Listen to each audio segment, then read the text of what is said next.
Gaffer, when we spoke earlier this week after the Watford game, you said the focus was all centred around Peterhead this week. How's this week gone for you? It's went really well. I think the way we treated the Watford game as a training week really helped to get minutes back into the boys who needed minutes, but also just getting that training week ready to try and peak on Saturday. I think now if we can concentrate on the games being Saturday to Saturday, well I know it's next week Sunday, but you know what I mean, as in the flow of how the working week's going to work. It went really well, and then obviously lots of things to work on from the game, but a lot of positives to take from it as well. So all in all, really happy with the week we've had leading up into Peterhead now. Yeah, it's been quite obviously a busy week leading up to this weekend's game. A lot of talk in the media as well, especially off the back of the kind of Kelty defeat. How do you keep the players focused when there's a lot of noise, a lot of talk going on outside of the club?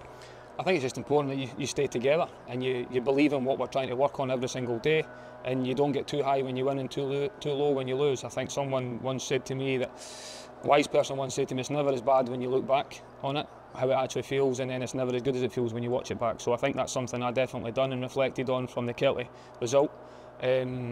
Obviously never going to accept the fact we lost the game, absolutely not, and the players are very well aware of that. But all we can do is affect what we do moving forward, and the reaction on Monday was excellent. As I said, we've had a really good training week. The full focus has now been going to beat Peterhead at the weekend. Yeah, obviously, like you say, Peterhead this weekend. What do you want to see from your players in this one? What kind of reaction do you want? Well, the reaction's important. I think one thing I would say is they've always delivered what we've asked them to do. It was just a difference in both boxes last week. Don't want to make excuses at all. I think we know where we can improve. We've worked hard on that this week. But there's been a lot of good things, a lot of positives that have happened in a short space of time with the group at the moment, and now we're going in a positive place, and we need to make sure we hit the ground running straight away. Yeah, there's obviously different permutations around the game as well on Saturday.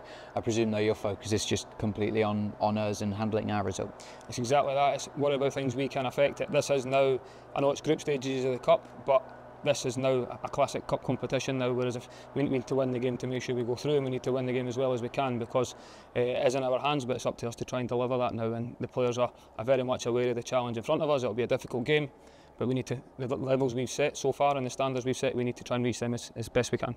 Just finally, I wanted to touch upon team news. I know we spoke obviously after the Watford game about that. You said potentially Joe Bursitt and Lewis Miller could be back this weekend. Will they be available? Yes, both available. As I said, post-match, it was a training game, the Watford, so we didn't want to put them in a situation where they could aggravate what they had, because it was just knocks, contact injuries. And both of them are absolutely fine now, and they'll both be in the squad for Saturday. So now we're all ready to go, and it's over to us now to make sure we go and deliver that. Perfect. Good luck this weekend. Thanks very much. Cheers.